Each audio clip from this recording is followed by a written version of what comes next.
How to create a sustainable DEI change in a company. 7 steps to success. Hi, I'm Monika Hutnik, and I help leaders learn how to lead their international and virtual teams. Together with my team at ETA Leadership and Culture, we make the change happen by means of training, coaching, or facilitation. This podcast, A Step Ahead, has been created for all who want to grow in such an international remote environment, who want to grow as leaders, as HR, as change agents, and simply as humans. I'm inviting you here for discoveries and insights. All recording and materials are available at www.astepahead.pro. Today you will hear answers and discussions to a bunch of questions like, what does a systemic approach to DEI start from? Should you rather focus on diversity or inclusion? What are the 7 steps that an organization needs to take before it starts adjusting its recruitment process, for example? And what's the right sequence of actions? Maybe you also will be interested to learn what is a non-promotable task, a very interesting idea for myself as well, and how much time does it take at all to create a sustainable culture change in a company. This is such a good conversation with so much hands-on experience sharing. Please do pass it on to any leader, to HR, to DEI expert. I think such a good content needs to be shared. Please also have a look at the episode's landing page where you will find the roadmap that we are discussing, and you will find it at astepahead.pro/015. Thank you.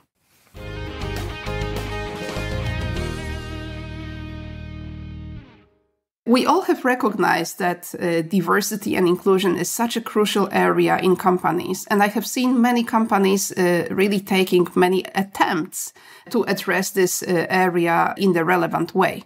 However, sometimes it seems that what we do is like we try to do all at once, or maybe we don't know which area to focus on. Let's put a little bit of a structured approach to really creating a DEI change.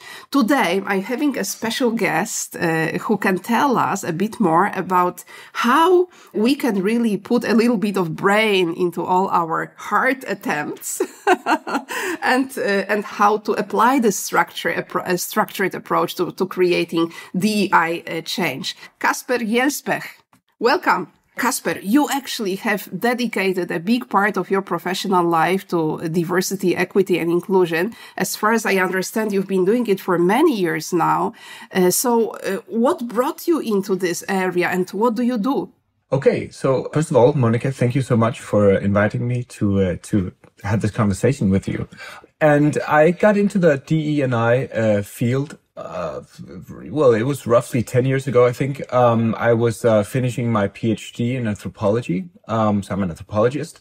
And I had, as part of my training, I had, of course, done extensive ethnographic field work in different contexts, different cultural contexts, understanding different local circumstances around, gender equality or lack thereof, and, other kinds of inequalities that you find in different societies, and lived in various places around the world that I sort of used as my own benchmark to understand my own society. So I'm from Denmark, born and raised. I live here. And of course, the Nordics, of which Denmark is a part, is known for sort of being a welfare society. And yet I find that many of the conversations that I was having with people in sub-Saharan Africa and Cuba and the Philippines and Nepal and so forth weren't really taking place here, in the sense that we're not, I think, as used to having conversations in Scandinavia around people being different and the inequalities thereof. It's sort of the mindset is that this is something that we've already tackled in the 70s and so forth. And of course, it's not, if you look at the numbers. So I grew increasingly curious about our lack of ability to speak about differences between people, inequalities, and how we could better utilize those differences rather than to pretend that in order to have equality, you all have to be the same, which was, at least in my interpretation, somewhat the Scandinavian model of a way of thinking about it. You can't talk about equality if people aren't the same. So we try to make everyone the same to conform to this one standard of being, which I thought was deeply flawed and deeply unfortunate in many ways. So that, as part of my work in academia, that interest really grew. And then when I finished my PhD, I then transitioned into consultancy, where I now work as partner and chief consultant at a company called Living Institute. We've worked with DE&I since 2004, all aspects of DE&I, and it's actually the only thing we work with. So we don't have anything else on our menu, so to speak. We work with all kinds of aspects. We work with cultural differences, with creating gender balance, inclusive leadership, unconscious bias, all that kind of stuff. So I really get to, I suppose, live out my curious interest in this field in many ways, and of course also understand myself as part of this journey. So it's something that I've been very fortunate to do, and I'm very happy that I'm still able to do it. Yes, what you're referring to is this, is this social aspect of change. Yes, the awareness that there are various groups in companies and that they might be approached in various ways depending on what is their aspect of diversity. It's actually very similar to the perspective which I am bringing as well, coming from the area of social science and management, and noticing all those social structures, not only in the society, but in companies as well. In fact, companies are just a little bit like a more condensed environment where we can observe many similar phenomena. So it's really very curious. And the fact that you focus on DEI as a person and a company, I find it really inspiring. In fact, we met in a conference which was dedicated to diversity, equity, and inclusion in Prague. And I was so attracted to what you were showing in terms of a more systemic approach to DEI. And this is why I invited you to talk about it today, so that even more people can hear, can get to know about this area, this approach. So why does it make sense to have a more systemic approach to DEI? What's your experience? I would say that there are a couple of things that would require an increased focus on the systemic approach. So first of all, of course, in this field, we've talked about changing hearts and minds for many years, decades in some places. Yet I would argue that we still have to find sustainable, meaningful, long-lasting results in terms of securing more equity and equality and fairness, simply, in different aspects of diversity around the world. So that begs the question, why? If we've talked about diversity, equity, inclusion, and belonging for so long time, and we've done so many trainings, and we've really focused on changing people's hearts and minds, why haven't we seen more progress?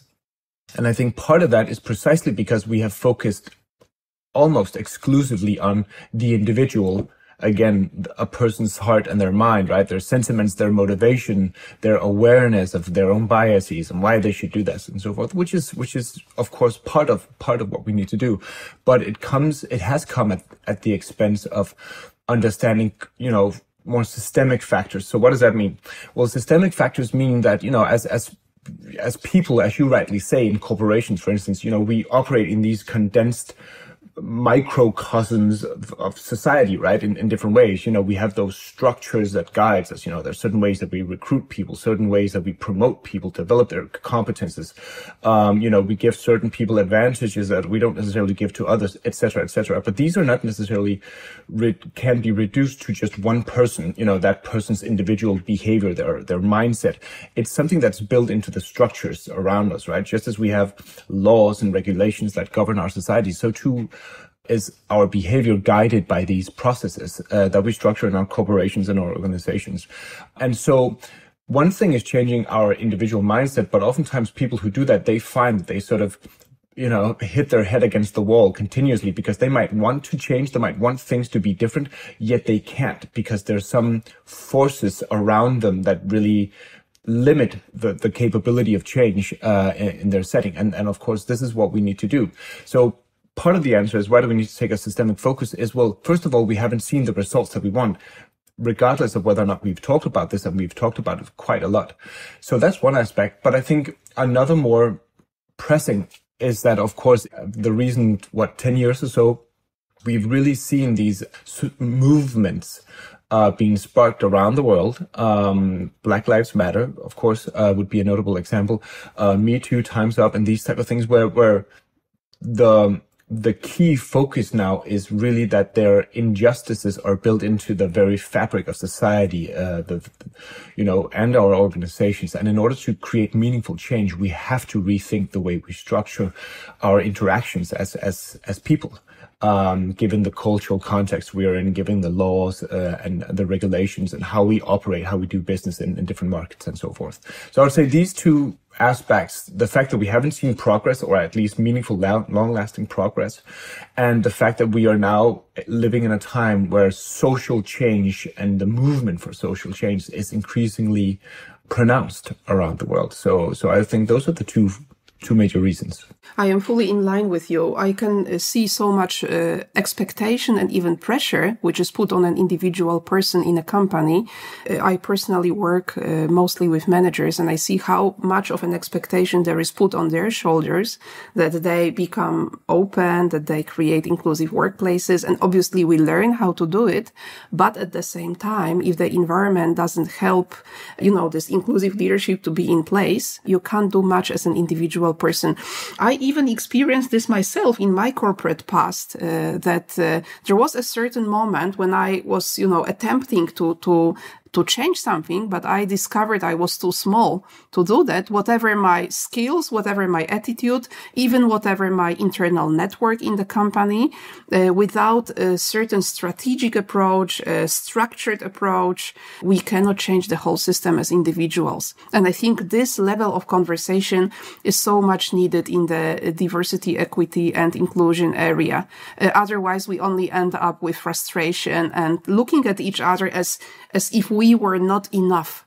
But that's absolutely not the point. So if we want to have this structured approach as a company, what would you say? What does an organization need to know if they want to make sense with DEI? Well, first of all, I really appreciate the way you frame this. What does an organization need to know? Because that's precisely where we need to start. We need to have knowledge. We need to have solid knowledge. We need to have data around what do our employees feel like, current, and of course, perhaps also past employees who've now left.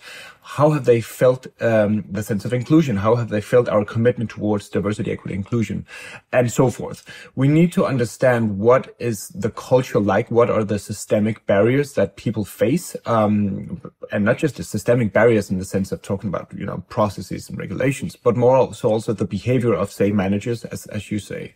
So that's the first place we need to start. And the reason why I say that is because when we operate in this space of diversity, equity, and inclusion, we have to recognize that it is not like other corporate spaces.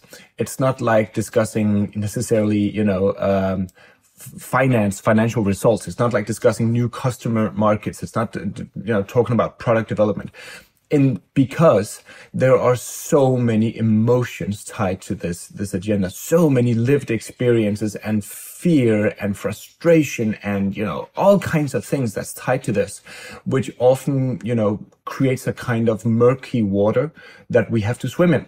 And that makes it very difficult for us to agree on what is actually facts, what is actually reality as it is, because you and I, Monica, we are different people. We have a similar mindset on this agenda, I'm sure, but we're different people. And so we see the world differently, right? And that, of course, goes for everyone. Because we are different people with different lived experiences, we will have different interpretations of situations and what our needs are. And that makes it very difficult for not necessarily you and I, but for many people, some of whom might not even support or understand the need to talk about diversity and equity and inclusion. So it makes it very difficult for us to at least have a starting point, a place to agree on what needs to change, what doesn't need to change, where are we?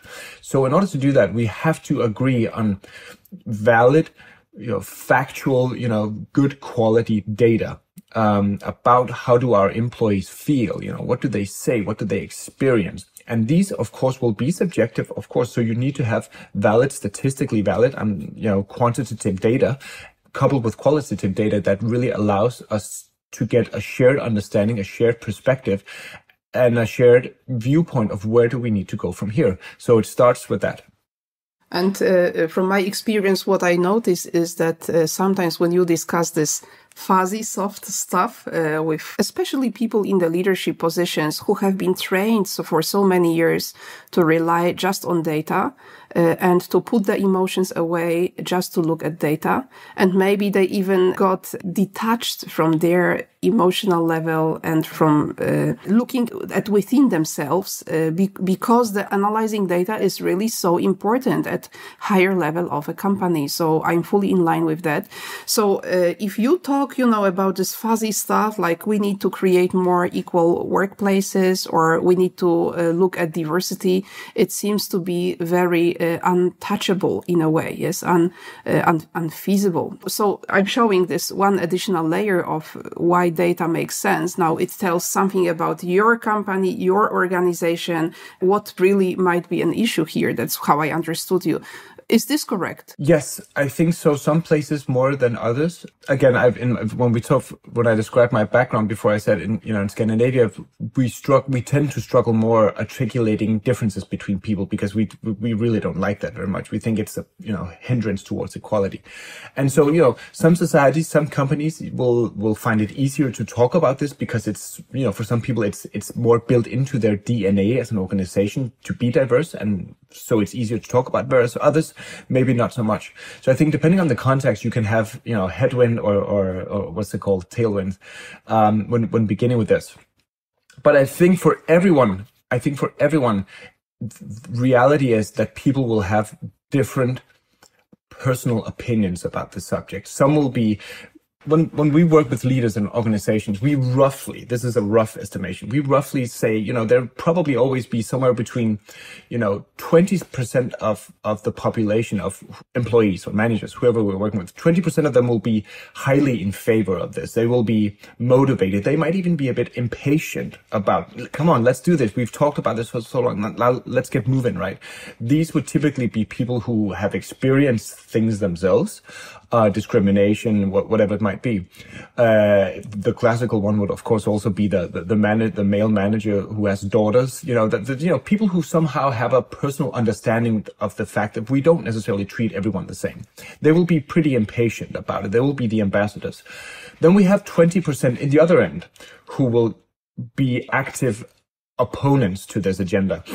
These will be people who don't understand why do we need to spend time on this. They will be they will usually use terms such as wokeness and things like that as a problem that, this is something that will derange or demotivate our work ambitions and really just makes us perform worse overall and limit our creativity and free thinking and so forth. So they will actively oppose it for different reasons.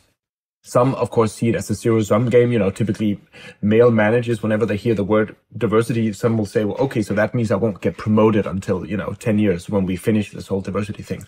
So some people take this as a zero-sum game in order to elevate some people, women or people of other, minority backgrounds or representation in companies. It means that I won't get as much chance. We can get back to that point later on. But whatever the case is, they might oppose this. And then we have a roughly 60% in the middle who are sort of on the fence, right? They don't necessarily know what this is. They've heard some about it. They're a bit unsure, perhaps a bit fearful, a bit afraid. And so, but, they can be, persuaded either way. They can fall to the opponent side or the ambassador side, depending on how you frame this message. So they're really the key. They're the ones who, in my opinion, are really interesting to get on board, right? Because they can create, if you get those 60% on board, then you have a good foundation for creating change. So I think it's really about understanding that, you have different people who are opposing or for it, and you will always have that. But then you have a large group in the middle who, if you're wise with how you communicate, how you present that data, well, then you can actually create buy-in from this group, and those are the ones you should target. So I think part of this, I said that the first place to start is data, which I stand by for sure. But of course, data is not enough in and of itself, because, you can think it. So what's the next step? Well, the next step is you present data, you show findings to the company, to the board, to whoever, to the leader, the manager, and they say, well, you clearly you have an issue here. People say X, Y, and Z. And then what happens? Well, people get defensive, right? So they start blaming the data. They start blaming the methodology. They start, all that type of thing. So again, this is where if you want to work with data, you have to be really careful. You have to understand, make sure that you have a sound methodology for collecting the data. Make sure that you don't just stick with quantitative data, because people will always attack that. But also couple it with qualitative data. What do people actually say? What are their actual lived experiences? Because you can't argue with that, right? So you make sure you have that. Now, the next thing is to say, once you have the data, you need to have commitment. Right. So data is just data. It doesn't create change. It doesn't tell us anything meaningful. It's just numbers and statements and sentences. So the question is, what do you do with that data? And this is where we see that the companies, in fact, there was some study done that looked at companies that tend to do well, like, in terms of DE&I, that sort of are at the forefront in terms of making sure that people are, have fair opportunities for advancement.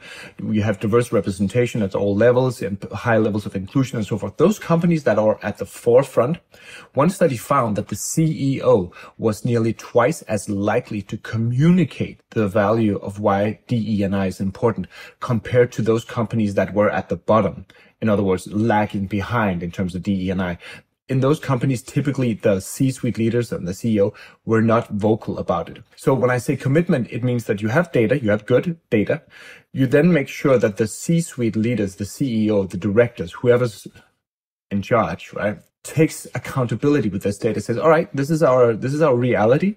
And based on that, we will go in this direction, right? And that person, the CEO preferably, needs to be very vocal about that, because if that person, and typically his leadership group or her, will simply, if they don't commit to this, if they don't understand their role in this, chances are you won't get very far. It'll just be another data collecting dust in the corner somewhere, right? So the commitment is the absolute crucial second step once you have that good data in order to secure that this becomes meaningful. And I want to add something to this, because it's really important. A lot of companies and organizations we work with, they are eager to create data, right? They're eager to, launch another survey.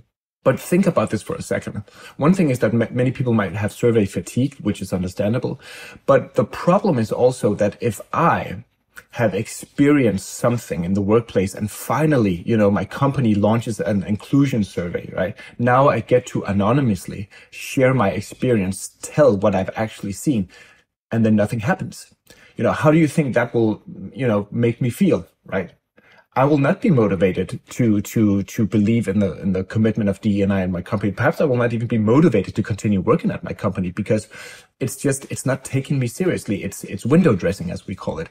So if you do decide to use data, if you do decide to ask your employees for their experiences, you have to commit to follow up on it. Unfortunately, a lot of times we don't really see that. So that's an absolute crucial second step. Many of the companies that I have worked with were finding it hard to understand for what reason they should get back to the employees and tell about the survey results and about the action steps with the best intention in mind. Let's just not, let's say, disturb our people. Let's help them focus on what they do best.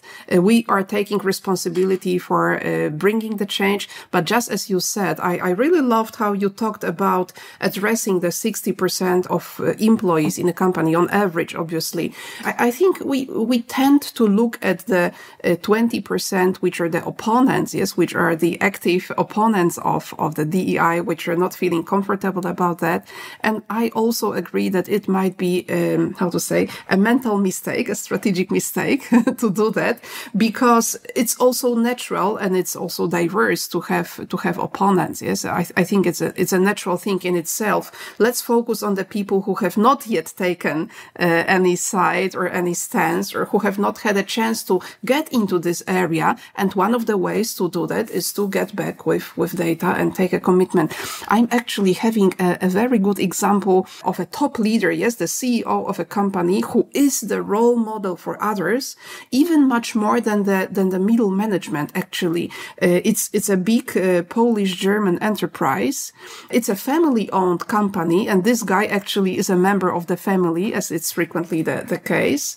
And he has been able to really embody the values in himself. And through this example from the very top, through this role model, through this point of reference, the whole organization is really so vivid and so lively. And there is such an amount of respect, which this guy is showing in all his actions and speech. It's just amazing. So I think the best practices are also here. But you do much more, Kasper. You also work with companies, and you also have been let's say, collecting best practices from companies that actually do succeed in addressing DEI in a sustainable way, in a systemic way. What do these companies do? Let's try to learn from them. So first of all, I think what characterizes the ones that really succeed is it's something as simple as understanding that this will not be solved by a 3-hour or 1-hour unconscious bias training for everyone, and then that's it. That might sound obvious to you and I, but for many people, it's just that's the reality. As you said before, with your own experiences, oftentimes it's one person who's the DE&I lead, right? They are giving, a full-time position a year to complete this cultural transformation, and it is impossible. How could you ever succeed with that? So I think the companies that succeed, they understand that this requires a holistic approach. So what do I mean by that? It means that no one initiative in and of its own will create the necessary change, because it's complex, right? It's so multifaceted. There's so many different ways you have to approach this in order to create systemic change. So that's the mindset. They understand that, yes, this will not be solved by doing just one thing. So we have to look both at what are we doing? How can we attach this DE&I agenda to other aspects that we're doing, ESG, how we vet our clients, our customers, and of course, our different supply chain providers, all that stuff. So they really think about it holistically in that sense. And I would say the one thing that some of the companies we work with do best that succeed in this is that they understand foundational business critical aspects of not doing anything, right? And what I mean by that is they look at themselves and they don't ask, what will we get out of this? Oh, we see this McKinsey study showing we'll get, so-and-so bottom line improvements. We have better access to talent. They kind of know all this, but what they ask themselves is actually the reverse. They ask themselves, what will happen to us if we don't do anything? Where will we be in this landscape, in this, changing, ambiguous, complex, volatile market that we're in right now in 5 years' time if we don't do anything? This is really what is at the forefront of their minds, at least in the leadership group. They ask themselves, what is the cost of inaction? So I think this is very different from many other companies that simply ask, try to push these business case agendas, say, well, yeah, you get so-and-so, higher retention rates, you get more attraction, and you get bottom line improvements, better decision making. Sure, we know that. But that's also debatable. Whenever we talk about these studies, people will often start debating on, what's the foundation of the data? Again, you will attack the data. But what that means is typically just because you're part of those 20% who don't like this agenda. So you start attacking the McKinsey report. You start attacking the data to sort of cover up the fact that you just don't like this. So they approach this with a mindset. I think that's the first thing they do. It's about having a holistic approach that is not done away with in just, a 3-hour session. It's about understanding what the cost of inaction is, what happens if we don't do anything. And it's about really being clear on how does this help us with our most pressing priorities that we have to do, strategic priorities that we have to do as a company. To give you an example, so for the last couple of years, we've worked with a large European telco provider. They made inclusive leadership mandatory for all their leaders. And the reason why they did this was not necessarily because they sort of wanted to focus on social justice in the company, while that could be relevant. But no, it was actually because they were really struggling. They were really facing with their backs were pressed against the wall, and they had to create a large scale cultural transformation by taking all their existing, services and then changing that into another digital format. And that was a huge undertaking for them, and they had very little time to do that. But their key insight was that in order to succeed with this digital transformation, that has nothing to do with DE&I, they had to have leaders who understood how to get the best out of all their people. In other words, they couldn't afford to have that kind of conformity, conventional thinking in the way that they address client services or product development, that type of thing. They had to rethink everything. And in order to do that, they thought inclusive leaders were mandatory, in the sense that you have to have leaders who can, take the best out of every people, can really challenge each other's ideas, can disrupt those biases. Because at the end of the day, this is what will prevent us from succeeding with this business critical transformation that we're in. So they launched this mandatory inclusive leadership program as part of their ongoing digitalization. And that's why it worked. That's really when the inclusive leadership and the DEI policies go hand in hand in business. And that's the example which I personally appreciate the most, because that's how we want to do it. Yes, we don't want to do it just for the sake of it. We might have a debate on what is more ethical or what is the right approach. Now, depending where you sit, you might have different ideas of what's the right approach. Now, when we see that it really does make sense for the business, one of the companies that I'm working with now is a company from an IT sector, and they are very proud of having this great atmosphere in the workplace. And you can imagine the job market in the area of IT is highly competitive, and it's easy to go elsewhere and to earn double. So basically what keeps the people with the company is this kind of a great atmosphere. And this company has decided to address DEI in a more structured way, just with this very purpose of keeping the people in a place where they feel good and where everybody is appreciated, and also where they can make the best out of the precious lads, yes, men and women from the IT area. So this is how I see it can really work well hand in hand. Yeah.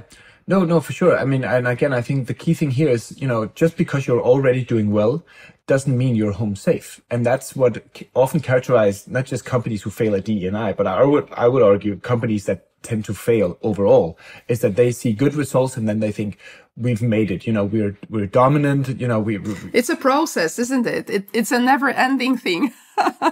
Yeah, but the good companies, and I think the good leaders, they ask themselves, okay, so what do we stand to lose? Given that we have success now, if we don't do anything, we just continue on this.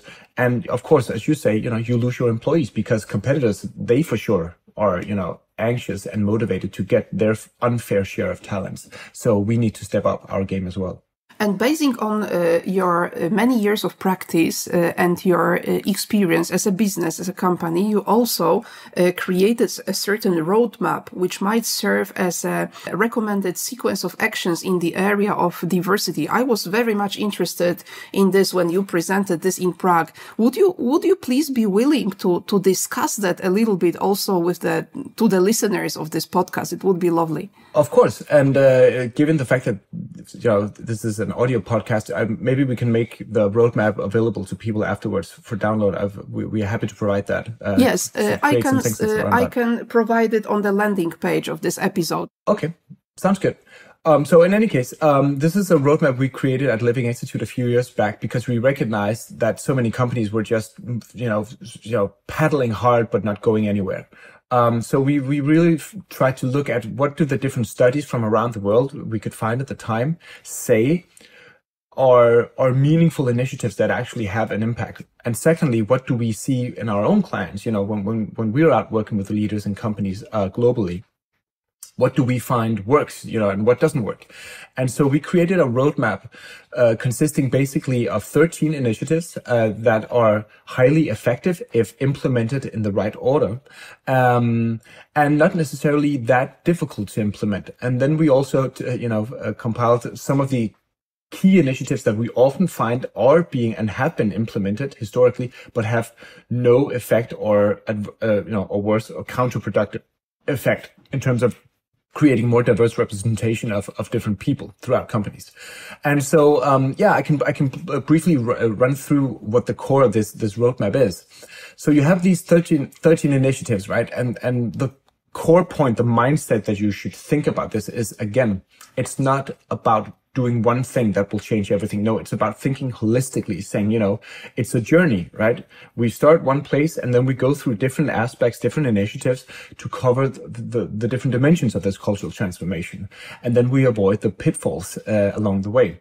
So at the very top and the very sort of early stages of this, in order to get it right, again, you have to have data. You have to get good quality data. You do have to have good inclusion surveys, right? And you have to follow up on them to track progress. And once you have that data, as I mentioned before, you need to have buy-in from your executive leadership group, your CEO, your director. Because at the end of the day, who owns this agenda? I know that the practice is that oftentimes it's HR or a DE&I lead that owns this, but that's not right. I mean, that's a misunderstanding. The ones who own this agenda is the C-suite leadership. It's the CEO. It's their agenda. And if they don't understand it, sometimes we simply say to clients, don't do it. Because you will waste a ton of money on things that won't have a work, and you will probably lose a lot of your good, talented people because they don't have any faith in you. They don't have any trust in what you are actually prepared to do to create a more inclusive work environment. So just don't do it until you're ready and prepared to take on accountability. Once you have that, well, then you can start delegating tasks, right? The C-suite is committed. You have the data. Then you can start getting your management, your executive or extended management team on board, your middle management on board, because again, the CEO, yes, they're the final owners of this, but of course it has to be delegated and distributed throughout the organization. Otherwise it won't live. So delegating that responsibility is the third key important step in this process, so that each leader knows what their responsibility is in terms of elevating DE&I initiatives in day-to-day practices with their teams. And so you need to have that sort of buy-in from the leadership based on that data to begin with. And then a really crucial point of any cultural transformation that has to do with DE&I is, and this is where I find so many companies and organizations, they go wrong, is that don't start focusing on diversity as the first thing. And what I mean by that is people are so busy trying to, de-bias their recruitment or, make sure that they appeal to more diverse segments of workers or clients or whatever it might be, because they want diversity, right? That's sort of the key. But that's actually a pretty bad strategy. And why do I say that? Well, I say that because let's imagine that you have the most fantastic and unbiased recruitment process, and you get all kinds of, different people in the door, so to speak, right? You have a lot of diversity, but what happens? They go in and they realize, we have a lot of diversity, but we don't necessarily have inclusion. So maybe that's not really the place where I can, unfold my potential in whatever quirky way I do that, right? And so it becomes a revolving door. People go in and they look around and then they leave because you don't have the foundation in place. And what is the foundation? It's inclusion. So what you need to do, and those are the following steps in our roadmap, is before you even start, attracting a lot of diverse profiles in the door, make sure you have an inclusive culture, right? So how do you do that? Well, you make sure that, again, if we focus on those 60%, right, what we often say is that you need to mobilize allies. You need to, and let's say if we are working with, creating gender balance throughout the organization, you need to mobilize the men, right? You need to make sure that men, roughly the 60% at least in the organization, they buy into that, So before you start recruiting women, make sure that the men are on board with this, that they support it, that they can be, mentors and advocates and allies in day-to-day work. So you need that support from the organization. Then you need to have inclusive leaders, leaders who actually know what it means to run a team with diverse profiles in an inclusive way. And yes, you can of course also do unconscious bias training as everyone is so busy doing nowadays, which is fine. But the problem is a lot of times unconscious bias is really poorly designed. And that's why a lot of studies have come out showing that there's at best debatable outcome of these trainings, and at worst a very negative outcome of these trainings because they're poorly designed. Yeah, right. It doesn't mean that unconscious bias training doesn't work. It just means that you have to design it well. What does that mean? It means you have to give people not just the awareness and the knowledge about what it is. You also have to give them tools and strategies for how they can actually disrupt their own biases. And you can pretty easily do that, but you have to give people very simple, easy to use tools. So this is something we are very much aware of in our leadership training. Make sure that we actually give people these little decks of cards with different tools that they can apply afterwards. But you have to make it simple, break it down, make it easy for them.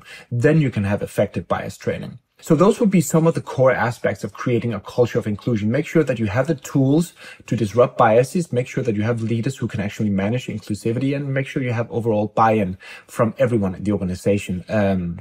Also the ones who kind of look like me. And for those of you listening, you know, I'm a white, close to middle-aged man. So people who look like me, I mean, you know, we need to buy into that. It's the white men who need to support this agenda, right? You can't just think of it as something being, you know, targeting only minorities of ethnic, gender, age groups, and so forth. No, it has to be everyone who's accountable for this. So once you have that, well, then roughly you can say, we probably have the good foundation. Also, you have the data to show that you're working on inclusivity. Then, and only then, if we take to the next step in the roadmap, then you can start to look at how do we improve our recruitment process, remove biases? How do we, you know, make sure that we appeal to more diverse candidates and talents? How do we become more relevant to a more diverse market out there? How do we ensure that our promotion and career planning processes are fair and equitable for all, right? That type of thing, because now we then start to look at how do we actually ensure that there's a broad representation of different people throughout the entire employee life cycle, and of course also in the organization. So inclusion first, then diversity. That would be the go-to point. And then of course the key thing would be to follow up on that as well. I would say some of the things that don't work, that is really important for people to look at. Again, let's take the example of creating gender balance just for now. It applies to other aspects of diversity as well. But a lot of times when companies work on creating gender balance, what do? Well, they go out and then say, let's create women's networks groups, internal women's networks group. So the intention might be good. The idea is that, you know, let's rally up all the women in the organization, you know, give them, you know, some time, typically after work, because you know, don't spend precious work time discussing this, right? So, give them time after work, and whoever wants to show up can show up, and then have a discussion about how do we solve this problem. You know, it's a bit sort of, that's how it's been done in many ways. And it's a horrible idea. It's a horrible way to do that. And why is that a bad way? Well, it's a bad way because of different things. First of all, what you are signaling to the organization and to the women in the organization is that solving lack of gender representation is fundamentally women's problem. It's their task to do. But they didn't create this problem to begin with. So why are you tasking them to solve it, right? That's number one. The second, it's not an inclusive message to send. The second thing is you don't give them any resources. You know, you don't typically have someone from the executive management listening in to what the women actually say or preventing their progress in the organization. They're typically just left on their own. So what happens then is that, you know, whatever they come up with doesn't really go anywhere. It's not really utilized. So you have a group of people who are just demotivated because they all agree on the same systemic barriers and biases and blind spots, but nothing is being done about it. So you increase their sense of demotivation and frustration, right?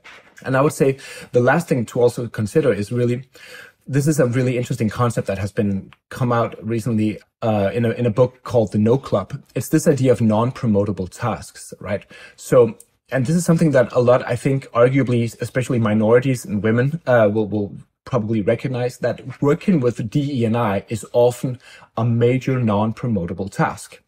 It's something that needs to be done, but you know, you're asked to do it after work, or you know, you aren't. It's not part of your key performance indicators. It's not part of your evaluation process. All these little extra things you do. You know, you're responsible for an employee resource group, let's say, but it's not being measured. It's not being tracked. It's not being evaluated by your leader. So it becomes non-promoted. It's a non-promotable task. It's a necessary task, but it's something that's done, in addition to it. And because it is that extra necessary, but still kind of not valued tasks, a lot of people spend a lot of time, resources, energy organizing these types of initiatives And of course, that goes at the expense of the other tasks that then other people who aren't part of this group can then do, and then they can shine from it. So I think there's a whole host of problems around focusing on that. This does not mean that these employee resource groups or women's network can't be effective. They can certainly create a sense of belonging.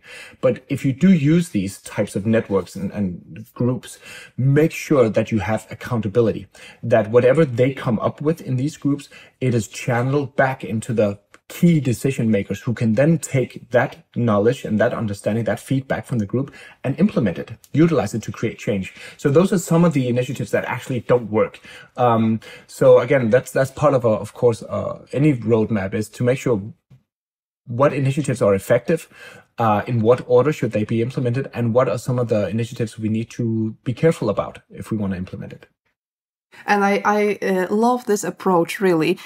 I'm thinking about manufacturing. If I want to manufacture more devices, first, I need to get more machines to sustain the capacity, yes? It's precisely the same approach which we are taking in terms of diversity, equity, and inclusion. If I want to have a more diverse workplace, let's first prepare the organization to be more inclusive so that it can be sustainable, yes? Basically, it's the same kind of an approach, in a way. Exactly. Of course, but I think it's just a matter of, acting with preparation and, creating a certain space. And I personally work a little bit more with internationals in companies, and I've seen this mechanism of revolving door so many times, especially in the area of shared services, which is a big sector, a big business sector in Poland.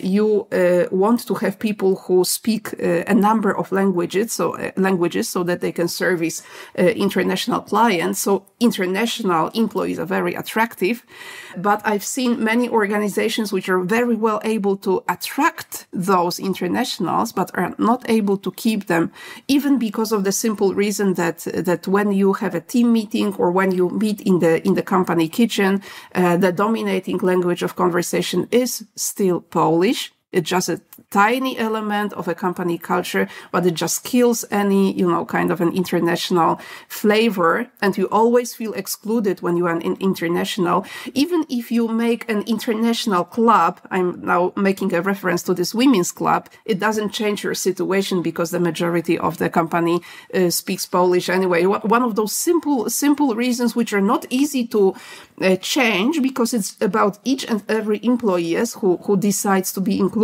or not, or each and every manager who explains why talking English in a canteen might be a good idea if an international colleague is joining. Yes, one of those many small situations that we've been discussing. I really love this approach, and I was also impressed that there are 7 steps that organizations can take or should take before they start focusing on, for example, adjusting the recruitment processes or the promotion processes and so on. I think it really makes sense. So that's how much time can it take from your experience? It's measured in years, isn't it? Not necessarily. I would say, yes, it is measured in years or decades if you keep doing the wrong things. And, and that's what we see, right? And people say, we want the fast solution, we want the, 45-minute unconscious bias, that type of thing. Because on the short term, you think, well, if we do this, we can speed it up. But what you're doing is you're setting yourself up for failure in the long run, because let's say that, okay, so you want to do a 45-minute bias, awareness session, whatever. That's fine. But then the problem is that now you give people, and at least you give them some kind of awareness, a language, or at least a signal that you are doing something, right? So now people, they start to talk about it, they start to question it, they start to ask questions, they reflect on it, right? But then you don't follow up on it. So what you're now doing is you're sort of stirring the pot, but you're not giving people any way to advance forward, right? So that could even sort of backfire, it could even set you back even more than before you implemented that 45-minute bias training, right? So the reason why people keep saying and complaining that D&I takes forever to do, that's because you keep doing the wrong things. So of course it takes it takes longer time because you aren't doing it effectively. You aren't sticking to your strategy, if you even have a strategy. So what we find in our clients is that, you can effectively create a culture change within, I would say 9 months to 18 months. I mean, we've seen this happen, of course, depending on the size of the organization that needs to be taken into account. But it does not have to take a long time, but you have to make sure you create that necessary sense of momentum. You have to make sure that there's commitment from the top, and you have to make sure that people understand that this is your ability to work with people who are different from you in an inclusive way benefits all of us. And it benefits in particular the key priorities that we are working on, right? It's not separate from my most pressing tasks or goals objectives that I need to succeed with. Is actually, really think of DE&I as a tool to accelerate your most important business objective, whether you're an employee, a manager, a top manager. This is oftentimes how you can think about it, or you need to think about it. Then you can speed up the process because people are now motivated. They understand the value for it, and they're much more eager to learn and to question if given the right tools. So yes, you don't have to spend years doing this. As my colleague Heidi Andersen likes to say, you can turn this from a marathon into a sprint if you do the right things in the right order. Don't do things haphazardly where you just, you close your eyes, you listen to whatever people in your network tell you has worked for them in their industry, which is completely different from you. And then you say, well, let's implement that here. Maybe it works. It sounds cool. Don't do that. But, create a strategy based on your data, stick to that strategy, update it, of course, nuance it and learn from it, but keep going, right? I think that's where you see results. And a lot of times that's not the mindset that many companies entered into this agenda with.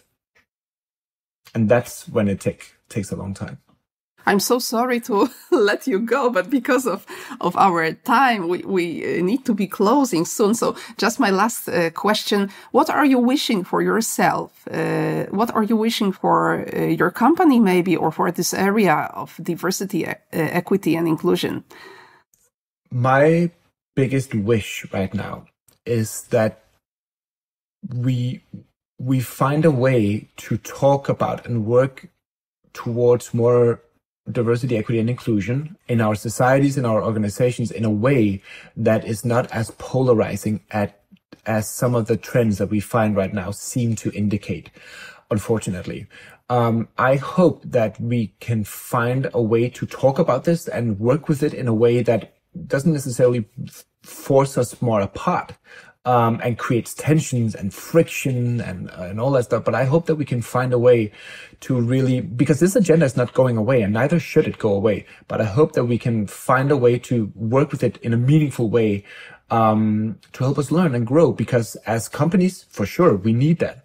But we also, and this is just the last thing, sometimes as human beings, we forget how important diversification is. I mean, in all aspects of our life, our history, you could even argue in the history of evolution, right? Diversification is what ensures our survival. It is why we are different, it's why we have different plants and animals and all that type, but also as human beings, because it increases our chances of survival. So in this day and age, we need it more than ever, but we need to have a common ground of how we can talk about it in a way that's meaningful and inclusive and not divisive. That's my wish. So I'm supporting it and fully aligned with it. Thank you so much for the conversation today, Kasper. Thank you so much, Monica. It was a pleasure.